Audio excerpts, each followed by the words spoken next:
This week's PARSHA is PARSHA's Toldos.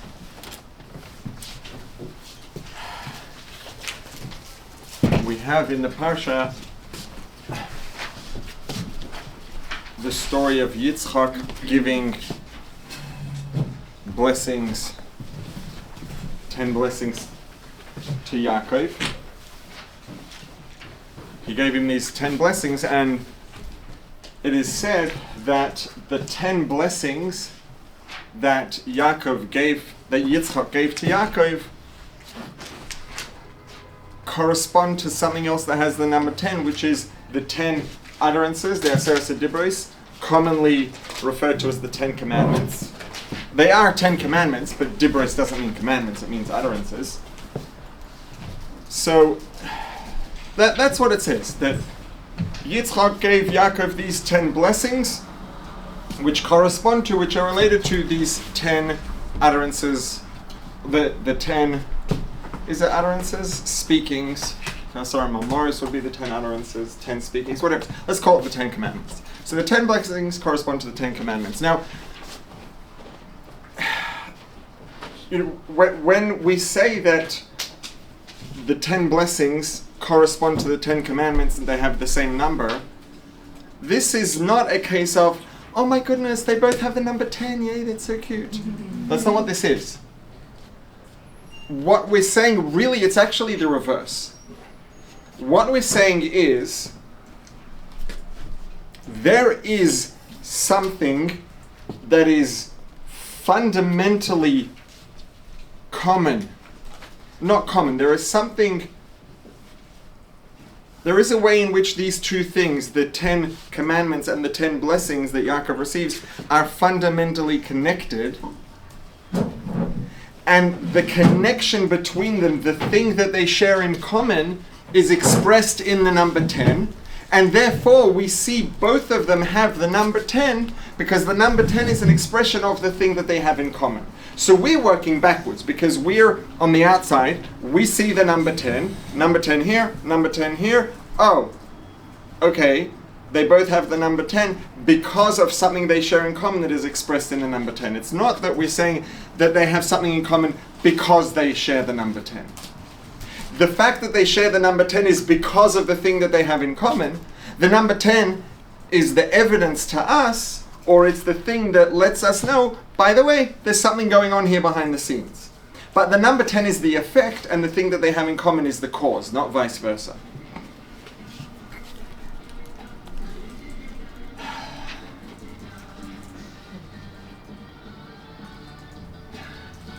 I'm just trying to think of an example to illustrate, to make this really clear.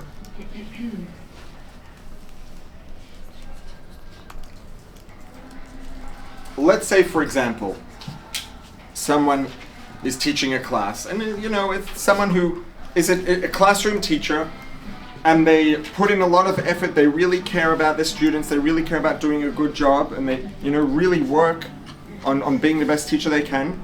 They're also, let's say, a relatively young, fresh teacher. They don't have a huge amount of experience. And maybe there's a child in the class that they're teaching, a student, who is having a really hard time. Maybe a really hard time just being functional in the classroom, behaving with interactions, whatever it is. Now, this teacher is compassionate. It's not just there to, get the student to conform, to make it convenient for them, and they realize, well, something's going on here. This behavior is not standard common behavior. What's going on? And so maybe they seek the input of someone who's a little bit, has some more experience, someone more senior, someone a bit more, with a bit more wisdom, and they call this person in to come and observe the classroom, and maybe this person really has a lot of experience working with children, and maybe particularly with children who have a difficult time in the classroom, and maybe this person says, you know what, it's honestly, it's pretty clear to me that there's likely such and such going on, and we have to figure out exactly the details, but this is like textbook case that this child's likely having a hard time with these things. Maybe it's something at home, maybe it's just a personal thing inside them, whatever it is. Right? So that this person recognizes the behaviors as an expression of some sort of difficulty or challenge that this child has. And now maybe the following year, or in a different classroom that the teacher is teaching at the same time, there's another student who has very similar difficulties in the classroom, again, whether it's behavioral or functional or relational or all of the above, whatever it is, and it looks very, very similar to the other student's issues. And maybe now that this teacher might conclude, oh, okay, chances are there's, this sort of thing going on, let's try to figure out the specifics. How do they have insight into what's going on with this student, what their challenges are, whether it's something internal within themselves or something that's going on outside of the classroom, at home, whatever it is? Because they have another student who is presenting with a certain behavior. This student is presenting with very similar behavior. They know that the first student's behavior, and this is assuming that all of the insight is accurate and correct, etc. They know that the first student's behavior was an expression of a particular issue. If this other student is presenting with very similar challenges, and again, it's an oversimplification, obviously, but just for argument's sake, it's safe to expect that this child likely has similar challenges inside, has similar issues that they're dealing with, which are being expressed in that very similar behavior. So what we see is two children who are behaving in a very similar way. The behavior that these students are exhibiting leads us to conclude as a result that they have these particular issues or challenges behind the scenes that we don't see, which are being expressed in the behavior. So we look at the behavior leads us to the challenge that they're having, but really the behavior doesn't cause the challenge causes the behavior. The behavior is an outcome of the challenge, but we can't see their challenges, we can see their behavior. So we observe common behavior. That leads us to understand that there are common challenges. But the starting point for both of them is the challenge that they have, because they have very similar challenges that's expressed in very similar behavior. So the actual cause and effect is the opposite of the direction in which we move, because we see the effect, and from the effect we are able to, let's say, have some insight into the cause. So it's the same thing here. We look, number 10, number 10. The 10 here is not the primary thing. The primary thing that's going on is the meaning of these two incidents, the meaning of the 10 commandments, the meaning of the 10 blessings that Yaakov received, what they're about, what's going on, the spiritual content and energy, the spirituality of them. And the spirituality and the meaning of both of these events are very deeply related, and therefore they are expressed in common ways, one of which is the number 10. So we see the number 10, that leads us back to understand they have something in common. But the number 10 is not the thing that is not the real thing that they have in common. The real thing that they have in common is this profound connection that's expressed in the number 10. The same way that, one teacher might look at these two students and say, oh my goodness, these students have the exact same behavior. End of sentence. A teacher who is maybe a little bit deeper, who thinks about the students in a more empathetic way, is going to observe these common behaviors and say, oh my goodness, these students probably have some very similar challenges going on. The behavior is the evidence of the challenge and leads us to understand the challenge being the cause of the behavior. So here the thing that the 10 commandments and the 10 blessings have in common is expressed in the number 10. So the number 10, the commonality of the number 10 leads us back to that. So what do they have in common? What's the connection here? I mean, it's like, okay, nice, cute, two big things that both have the number 10. What's the connection here? It's got to be something very real, something important, something fundamental. If we're saying that this fact that they both have the number 10 is a real thing and it's expression of something they have in common, what is that? If we have a look at something else that also has the number 10, and we're going to see all three of these are going to come together beautifully. Anything ring a bell? Something else that we... Sorry? Good, that's not where we're going. It's related likely also, but... What did you say? Okay, good. That's not the one I'm looking for. This one's a little bit less commonly, common knowledge, basic common knowledge. And this is the 10 utterances. I thought you said that already. I did. But I first used it as a translation for Aseres HaDibros, which is probably not right. It's probably more the 10 speakings. That's why I just call them the 10 commandments, even though it's not a correct translation, because they are 10 commandments, and that's what everybody recognizes them as. So that's what we're going with. The 10 utterances, the Asara Ma'amoris, it says in Pirkei Avos, but Asara Ma'amoris Nivra Ha'olam, with 10 utterances, the universe was brought into being.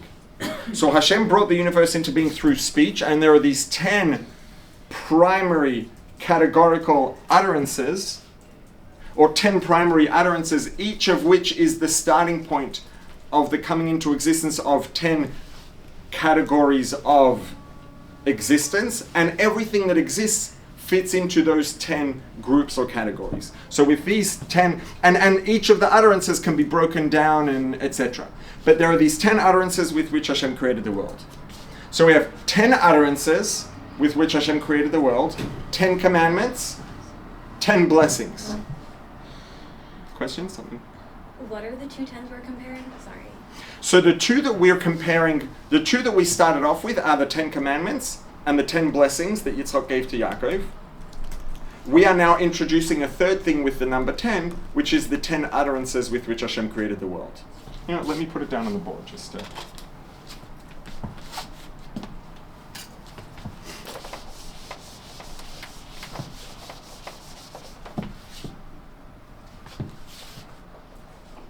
Sarah Morris 10 utterances of creation.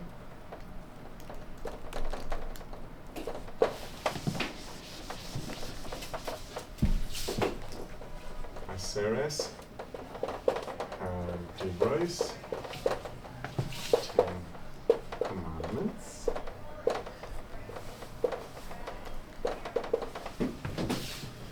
And let's call it, it's not like a officially well-known term, but let's say Asara Brachos, 10 blessings that Yitzchak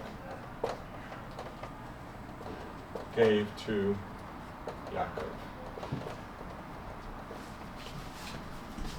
So, we're going to start out with these two, the 10 utterances of creation and the 10 commandments, and then the 10 blessings are going to fit right in once we understand those.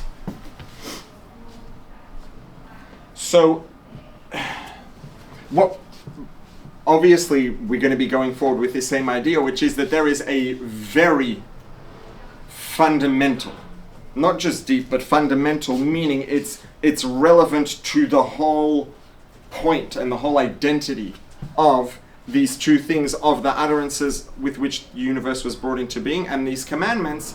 There is a very fundamental connection between them, which is expressed in the fact that they both show up with the number 10. What would that be? It's really, it's about as fundamental as it gets. And that is the fact that they're two parts of a picture, really. Why did Hashem bring the universe into being? Why did Hashem create the universe? Why does the universe exist? Why are we here? Why is there time and space and mass and energy and all the things that are made up of mass and energy in time and space?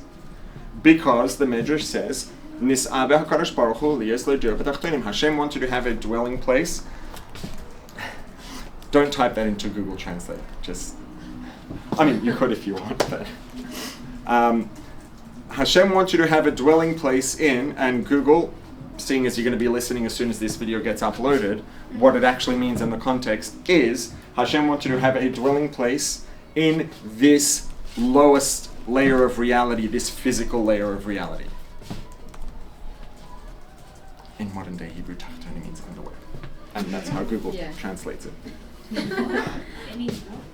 Underwear.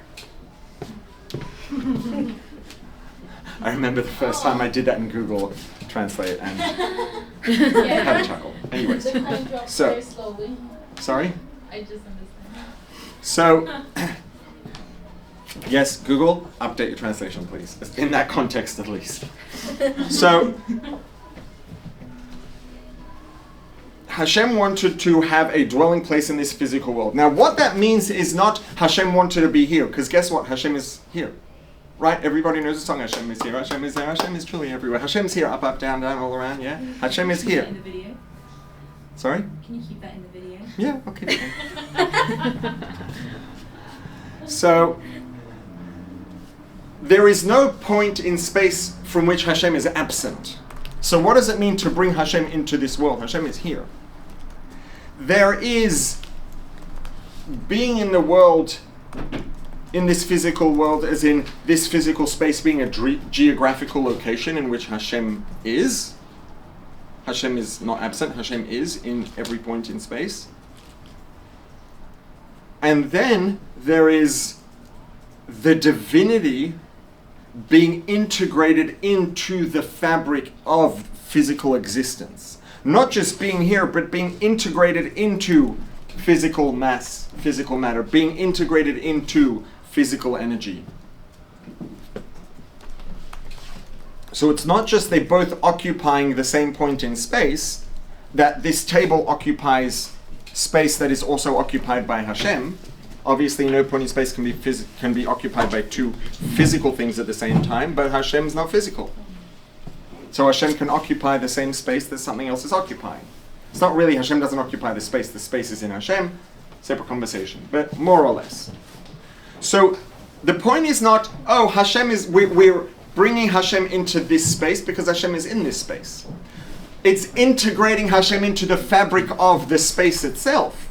So it's not just that there is this physical space, there is the time, there is the mass, the matter, there is the energy, and Hashem is in all of those things.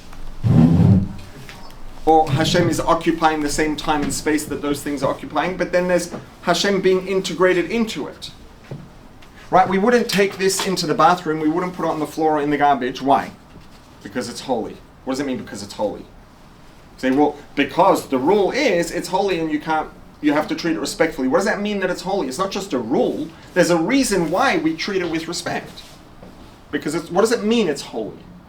What that means is that the fibers that this paper is made out of and the ink that is printed onto the paper not only exists in space in which Hashem exists, but now the infinity of God has been integrated into the fibers, into the paper, into the ink.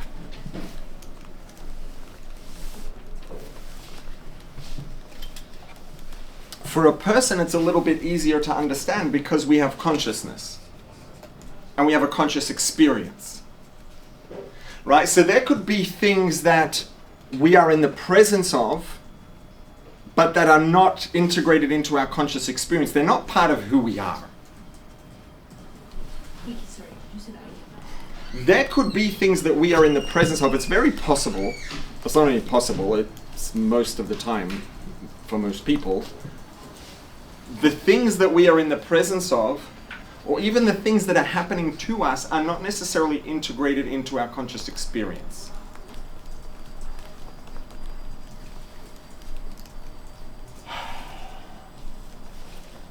Trying to think of an example.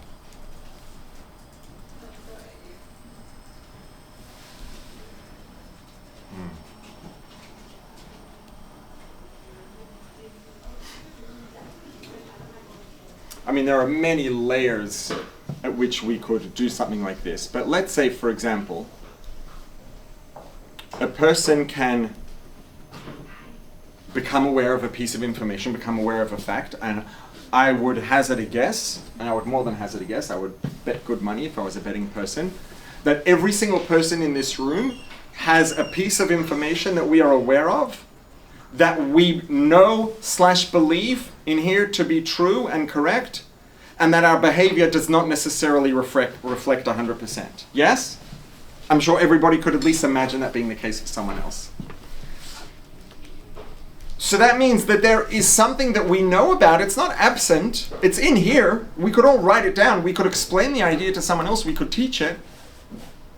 But it's not part of who we are. It's not integrated into our conscious experience as a person. The evidence being our life doesn't reflect it.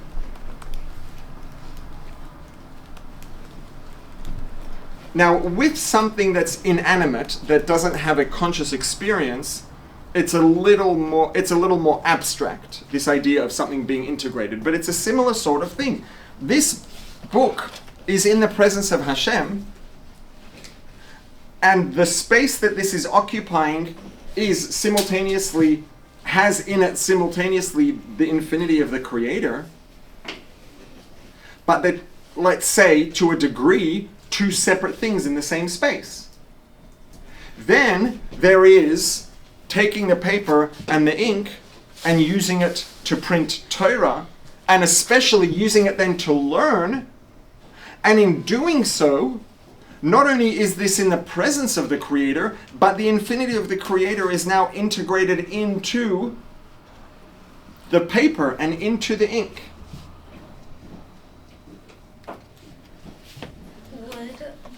That's an object example. Would a human example be like intellectually knowing that davening is good, it brings about X, Y, and Z, and it connects you to Hashem, but not doing it? But the actual integration would be the actual davening. Well, I would say that that's a metaphor for what I'm trying to say. It is a direct equivalent, but so I would say there, first of all, the integration would be taking the knowledge and bringing it down so that it becomes a part of who we are, which is going to naturally result in us actually doing the thing. Now, yes, a person can do the thing without it being integrated because we can use our mind to make conscious, intentional decisions, etc. That's for sure a real thing and a very important part of life, but it's a separate conversation. They're two different things that are both true. Right? So there's, let's say, knowing and understanding that I should daven, and then there is integrating that, so it's not just knowledge that we have in here, but it's knowledge that has been brought into and integrated into our bodies, into our, not just our mind, but the entirety of our conscious experience, which is far more complex than just our mind.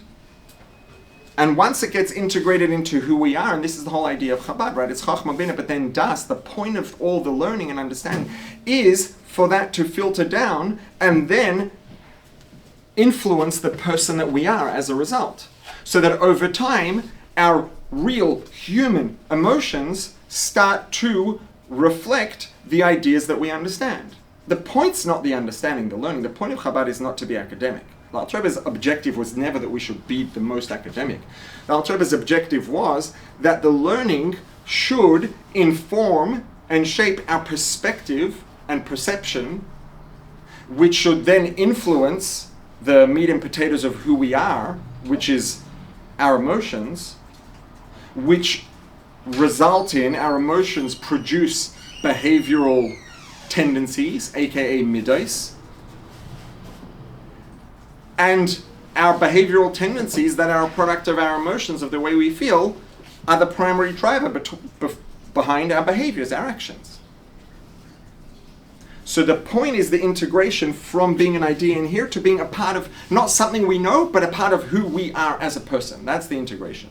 How do we get that integration if learning is the first step and learning isn't ultimately how we integrate? How do we integrate? That's a good question.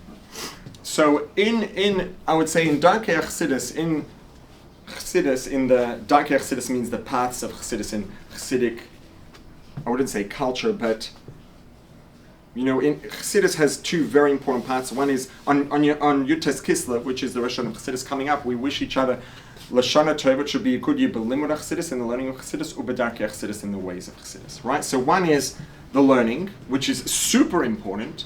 But if a person is just going to learn the Chassidus and that's where it's going to stop, it does say in places that there's no such thing as just learning Chassidus and it not affecting you. It will affect you. But the real heavy lifting and the point of it all is to then do the work, and this is the real work. The real work is the integration, is taking those ideas and getting them from here to here. And it's a very challenging thing to do. It takes a lot of work. It's challenging not because it's hard to make it happen, but because there is a lot of energy and effort required that has to be expended in order to make it happen. Right? Going for a 10-mile run, there's nothing technically difficult about it. Anybody could do it. Or let's say a 10-mile walk. Anybody can walk for 10 miles. The bottom line is, like, you get tired and you have to keep going and it becomes a challenge. Why? Just because the amount of energy. It's like, okay, can I stop now? Oh, you could stop in 8 miles.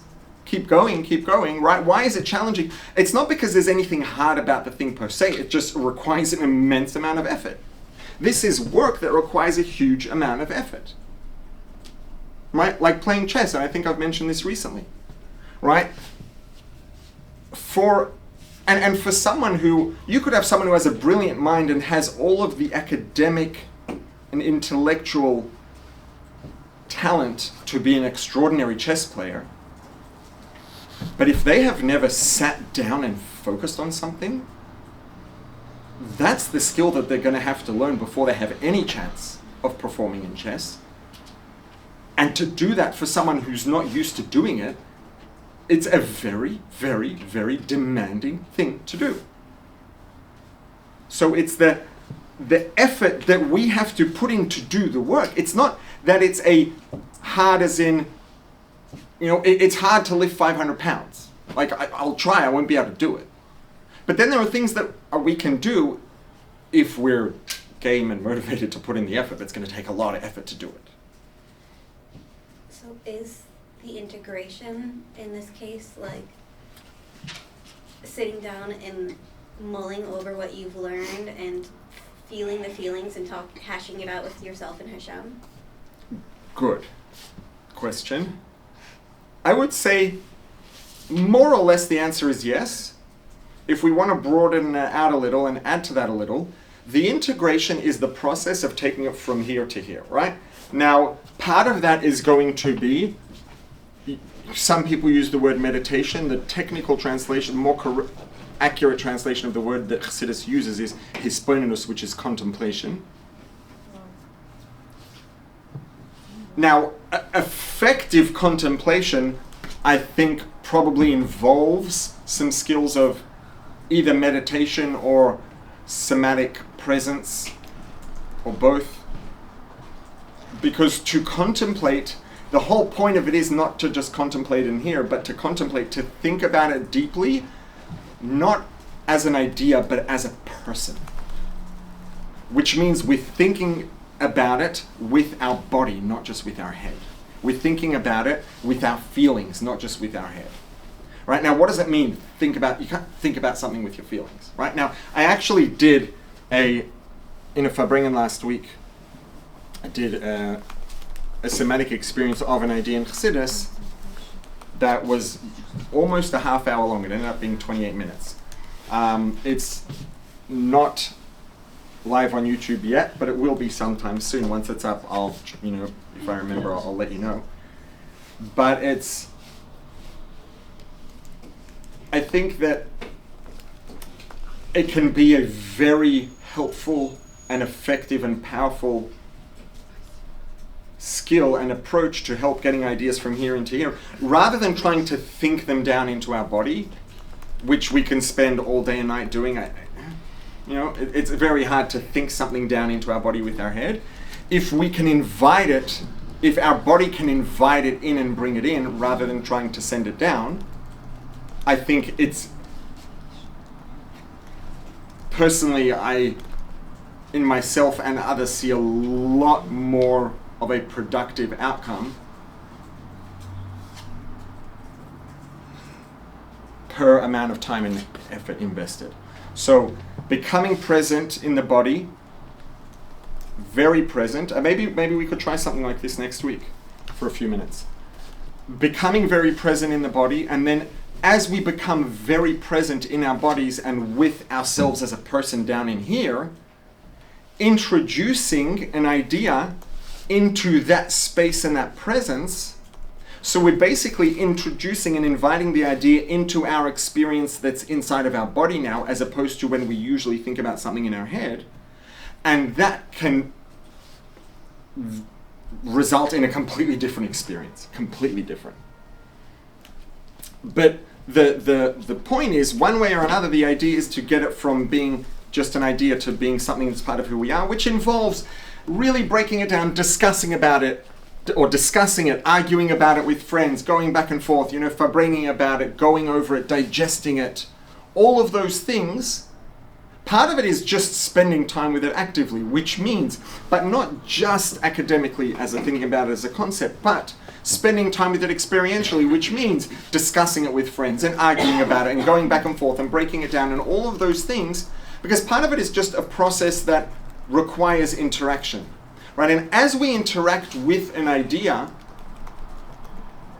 we create the space to allow it to move into us as a person. And by interacting, I mean interacting in a human experiential way, not just in an academic way. So when we argue about something with a friend, we discuss it, we talk about what it means. Is it practical? Is it not practical? How is it practical for you? What would that look like for me? And all of these things, we're now interacting with it as a human. And a lot of times doing it with another person can be very, very helpful, because it's really hard to do these things on our own.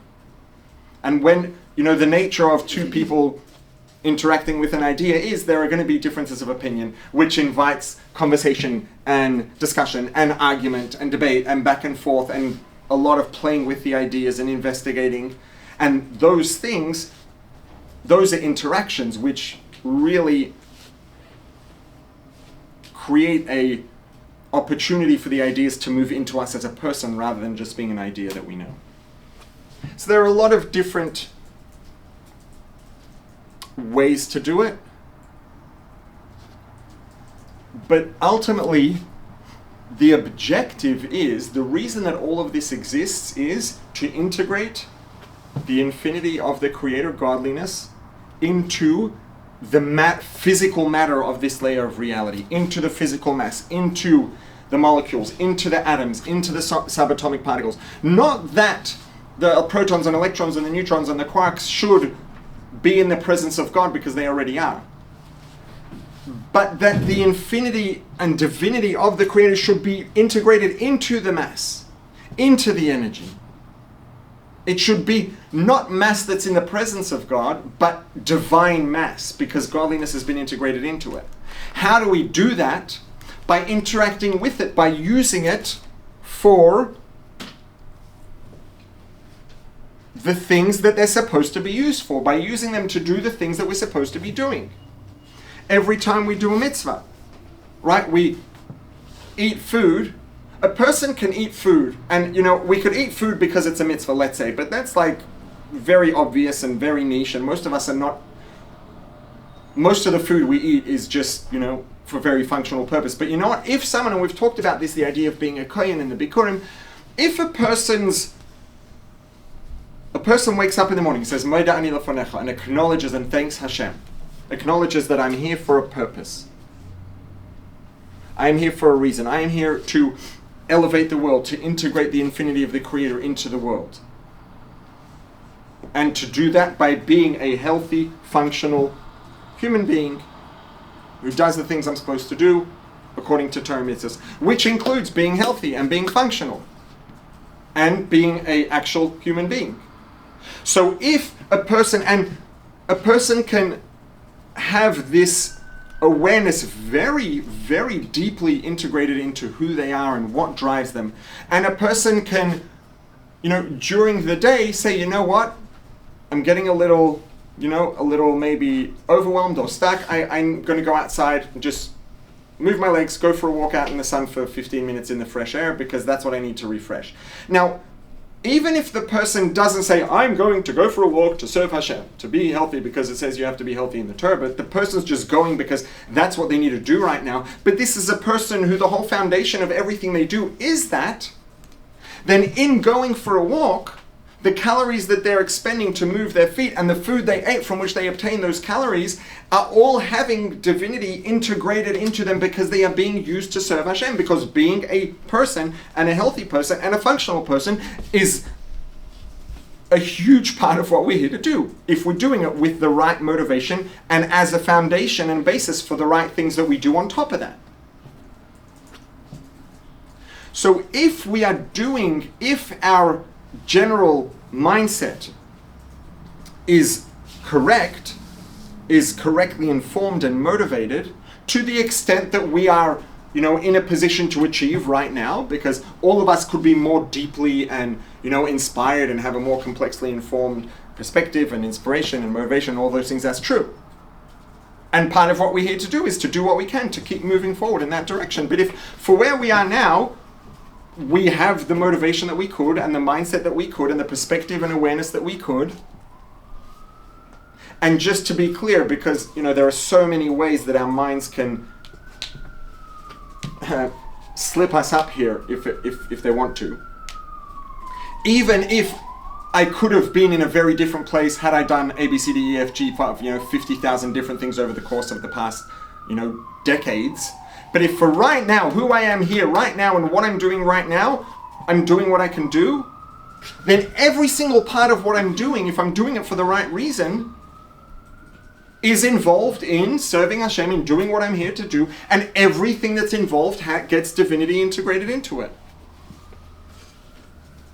And if I change my shoes because I need to change my shoes to go for a walk, now the shoes and the laces of the sneakers of the running shoes or the walking shoes or whatever it is just got divinity integrated into them. And you can trace it all the way back down. It's everything.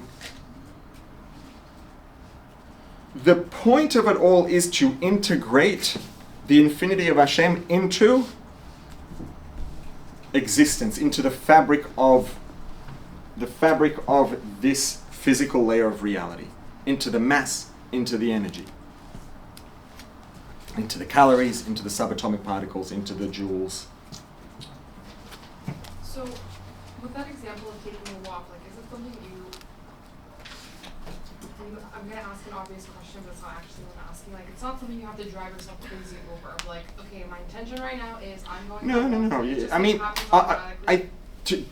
to I'm going to give the fine print because I already see, I'm just speaking from my own experience, this could go, there are 100 ways till whenever that we could make that wrong. 100% correct what you're saying. That being said, if a person is getting a little bit caught up in it, and it's well, what am I getting caught up from? I'm not supposed to be getting caught up. When we are working on new things and making shifts, it's very natural to get overly caught up in things. That's the way it works. Right? Let's say that someone feels I really need to bring a sense of purpose into my life, broadly into everything. It's I'm trying to do everything for why I'm here, and I'm going to set my intention at the beginning of the day. I'm going to wake up, I'm going to acknowledge and thank Hashem. I'm going to spend some time davening, praying, and becoming present and becoming aware and tuning into the purpose and why I'm here and my relationship with the Creator. And then I'm going to go about my day. If a person's doing this for the first time in their life, it's very natural that they're going to start getting caught up and overthinking things. Overthinking things is not a necessity, and it's not the ideally correct way to do it, but it also doesn't mean someone's doing something wrong. It's very normal, that at some points we overthink things and we get caught up in things. And part of the process of developing a mature relationship with something is finding that balance, right? It's like that with everything. Do something for the first time, get really into it, get really obsessed, and we overthink and we overanalyze and get really caught up with it, and then over time we relax and we settle into it in a healthy, mature way. So yes, it doesn't have to be, what's my intention right now, what am I thinking? Because then we're going to do two things the whole day. Because we're going to spend all our time and energy thinking about why we're doing something, and by the time we're done doing it, there's no time to do anything else. Right? So yes, it's absolutely not necessary to overthink every single thing. The real big project is to work on establishing a deep sense of purpose that underlies everything, and then everything's automatically a part of that. And the person who says, I'm feeling a bit run down, I'm going to take maybe, an evening to myself, and I'm just going to, enjoy some good food and hang out with a friend and really just, I need that. if this person's life is built on a basis of doing the right things, and this is part of them taking care of themselves and being a healthy person, then the food that they eat that evening because they enjoy it, and they're eating it with a friend who they're hanging out with because they enjoy hanging out with that friend, those are all things that are contributing to them being able to serve Hashem and do what they're here for. They don't have to say, I'm doing this, L'Shem Yichud Kodesh B'Richo Shchintei, I'm going to eat this food and hang out with my friend. Well, that's not functional. I feel like you can stretch that in any which way though. And sometimes in ways that like your animal soul will kind of start to slide in there and get a little bit tricky. Like, oh, but I need this to serve Hashem, and like this is just going to revive my animal soul. I understand there's that concept of like the mashal with the Baal Shem Tov, like helping your enemy's donkey, but like. Oh, that is like, lately for the past few months, that's been like one of my big ideas that I'm really have been thinking about a lot and processing and working through. Yeah, and you know what? Part of what we're here to do is to figure out that balance. And if we are doing the best we can to find that balance, and one time we slip up a little to this side, and then the next time we slip up a little to that side, and that's part of the journey of us, because we are trying to find the balance, then the slipping to one side and the slipping to the other side is actually a part of what we're supposed to be doing. It's not a mistake. Because the process of finding the balance, by definition, necessarily includes some slipping up along the way. So then the slipping up wasn't a mistake, it was an inherent part of exactly what we're supposed to be doing. And you know what? Sometimes we don't ever find the balance, and we work on that balance, and maybe we get a little bit less off balance over time, and the slip-ups become a little bit, less extreme over time, and then, okay, great, that's what we're here for. So it's definitely the case, and you know what? I think I'm glad you asked that, because I think the importance of accepting and respecting this cannot be overstated. If we want to be doing this properly, if we want to be, and I'm just going to go back here for a second and then continue, right? And that's the connection between the 10 and the 10. Hashem brought the world into being with 10 utterances. Why? So that by fulfilling the commandments, we could integrate Hashem into the world through the fulfillment of the commandments. And if the fulfillment of the commandments is the focus and purpose of our lives, then everything that we do around that supports us as a person, so that we can do that, is a part of the integration of the 10 of the infinity and divinity of the Creator into the infinity and divinity of the Creator that we were given the ability to challenge in these 10 commandments. We channel it into the physical reality which was brought into being in 10 utterances. So the mitzvahs and physical reality, mass, energy, commandments, it's all part of one thing. And so it makes sense that there are things that are going to show up in both. The number 10 shows up in both. Hashem brought the world into being in 10 utterances and gave us these commandments to integrate the infinity and divinity of Hashem into that reality that was brought into being with 10 utterances. He gave us to that. The original presentation was in 10 commandments, 10 and 10, because it's all part of one thing. The number 10 shows up again. Right? So if we are doing the best we can to integrate the infinity of Hashem through these 10 commandments into the physical world, our body, the world around us that was brought into being with these 10 utterances, the reality is we do have to interact with it. We do have to, respect it for the value that it has, which is that the whole point of everything is to be interacting with the physical world, to be taking care of our bodies as a part of the physical world and integrating divinity into the body, not breaking the body or dismissing or, bypassing the body with divinity. That defeats the whole purpose. The point is integration into the body, which means being a person, a proper full person with a proper full human experience with divinity integrated into all of it. Now, the fact is, this is a very complex thing to do. On one hand, it's very simple, but the reality of executing on that simple idea is complex because we're human. And we overthink things, and, and naturally, the reality of anyone who's really trying to do this is especially at first when a person really starts taking this seriously, it's a certainty that there is gonna be veering to one side, veering to the other side, maybe like a little bit too much too care, and a person's like, okay, like let's not fool ourselves. That wasn't really like taking care of myself. That was just like, hedonistic. Now, if the person was really trying to do this and figure it out, and then by virtue of that, they made a calculation error by means of which they veered beyond self-care into hedonism, let's say, a little, and then once they realized, they were like, oh, okay, no, veer back in that direction, then none of that was wrong. And in doing so, if you think about it, they've actually integrated the infinity of Hashem into hedonism itself, because they ventured into the hedonism as a part of their attempt to do this. As long as we mean well and we are, staying conscious, so then how do you find the balance between like not overthinking things, but also being sufficiently conscious and aware that you don't like just end up out and who knows where on either side? It's a good question, and that's also part of finding the balance, right? So this is what it's all about. You're saying the only complexity is in the fact that we overthink it? The complexity is, I wouldn't say only overthinking, that's an example. The complexity is in the human experience part of the picture because of the complexity that human nature introduces into it. The idea itself is very simple. The execution is complex and messy because we are complex, messy creatures. Now, 10 blessings.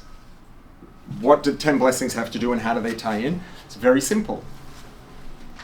When we understand, right, one of the things we see, if you read through a bunch of the Rebbe's letters, for example, in Igros Kodesh, the thing that you'll see, I think, more frequently than anything else, it's not a statement, but it's an idea and approach, is the Rebbe mentions increasing Torah and mitzvahs, and someone writes to the Rebbe, they need a bracha for this and a blessing for that, and help with this and help with that, and without fail, the Rebbe sometimes will give advice as pragmatic as you should try to get another 2 hours of sleep every night, or the Rebbe has, there are crazy stories of the Rebbe suggesting someone try a new cream that their doctor wasn't aware of, and all of a sudden their problem was solved.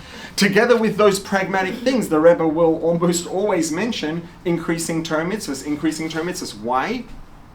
It's not because it's leverage. The Rebbe's like, well, I've got leverage, I'm helping you out here, and I want Torah mitzvahs, so you do Torah mitzvahs, I'll give you a blessing, I'll give you advice. It's not what it is. That's part of the advice. Mitzvah, the word mitzvah, which means commandment, also means connection. The more Torah we study and the more mitzvahs we do, Torah and mitzvahs are a means of connecting to the Creator, and the more we do them, naturally that creates a conduit and a source of inflow for blessing. And it says, schar mitzvah mitzvah, the reward of the mitzvah is the mitzvah itself. What does that mean? It means a few things. One of them is that when we do a mitzvah, when we do a commandment, when we do what Hashem asked us to do, the reward is the mitzvah, tzavso, the connection. Because in doing the mitzvah, we become connected to infinity. What could possibly be more of a reward than becoming one with infinity, becoming infinite effectively? Now, we don't feel that consciously because we don't have the antenna, right? If we were all in this room and there was great Wi-Fi signal and no one had a phone, there'd be all the Wi-Fi in the world and it wouldn't help us. Right? So every mitzvah we do, we are connecting to infinity. We are increasing which means we're becoming one with infinity and increasing the potential for the inflow of blessing into our lives. We don't feel the fact that we're becoming one with infinity, but it's happening, it's real. And so blessing is positive outcomes, very tangible, worldly positive outcomes, are a natural outcome, a natural consequence of learning Torah and doing mitzvahs. They are also a reward, but the fact that the reward is secondary, primarily they're a natural outcome. When we do what we're supposed to be doing, when we integrate divinity through these 10 commandments into the world that was created with 10 utterances, because those two things together are the whole point, it's natural that blessing is going to flow. And those blessings show up with that same number 10, because it's all part of the same thing. The universe was brought into being so that we could integrate divinity into it through living a life that's driven by purpose of studying Torah, doing mitzvahs, bringing God into the world. So the number 10 shows up in both of those things. The world's created in 10 utterances, these 10 commandments. And when we do that, when things are in sync naturally, right? When a person eats well and sleeps well and moves well, they're going to feel better. Physical, mental, emotional health is going to improve substantially, as a matter of fact, guaranteed. Why? Is it a reward? Is it a reward like someone says that if you eat well and sleep well and move well, I will grant you feeling better? No, it's a natural outcome. When things are aligned and things are doing what they're supposed to do, the way they're supposed to do it, everything works better and the outcome is better. When we are integrating, living, driven by this purpose and integrating the infinity and divinity of the Creator into the physical world, which is what we're here for, things are aligned and they work better. Which, one of the ways that that shows up is in literal blessing. And because these three things are so fundamentally connected, we see the number 10 showing up in all of them. Thank you. Thank you.